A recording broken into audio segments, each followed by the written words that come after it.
Hello, my name is Kathleen Flynn from the law offices of Kathleen and Flynn in Decatur, Georgia, just outside of Atlanta. We help people obtain Social Security disability benefits from the Social Security Administration, as well as veterans obtain Veteran Service Connected benefits from the Veterans Administration.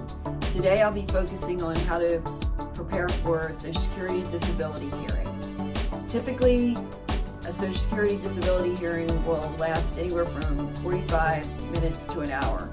I've noticed in recent years that some of the newer judges want the hearings to last no more than 45 minutes.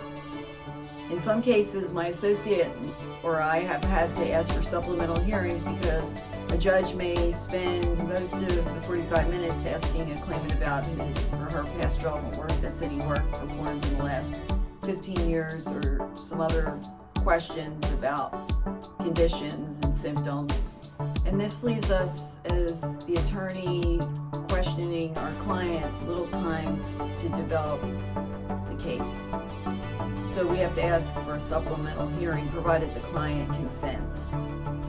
So what will you be asked at your Social Security disability hearing?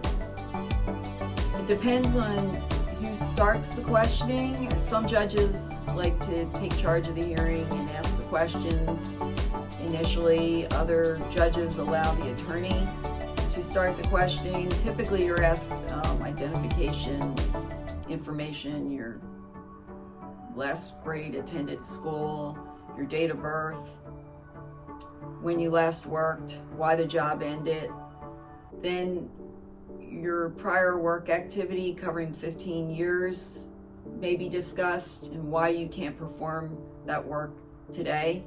If you can perform any of your jobs in the last 15 years, you will be denied. You may next be asked about all your mental and physical conditions and the symptoms arising from those conditions, in addition to the limitations that those conditions cause. For example, if you're diagnosed with panic attacks, you might be asked what symptoms you have from panic attacks, such as shortness of breath and sweating. And then you might be asked what limitations you have from the panic attacks. Can't leave the house, can't handle stress. There are a whole series of questions that could be asked about symptoms and limitations related to each condition. You will be asked what you do on a typical day. A lot of judges like to ask if you can drive, can you do the laundry, can you grocery shop, do you do any house cleaning, do you take care of children? And a lot of these questions are asked at the lower level, the initial or the reconsideration level, in a daily living questionnaire. And the judge might reference back to what you wrote in the questionnaire to see if you said one thing in the questionnaire and now are saying another. Some of the big limitations that we focus on for physical and mental conditions are difficulty concentrating, difficulty interacting with supervisors, difficulty handling work stress. You may be asked how long you can sit, stand, walk, lift, carry, whether you have limitations in bending and stooping, whether you have to elevate your legs due to swelling or pain, and how high you have to elevate. You may be asked whether you have difficulty using your hands to grasp objects or to finger in order to button, for example.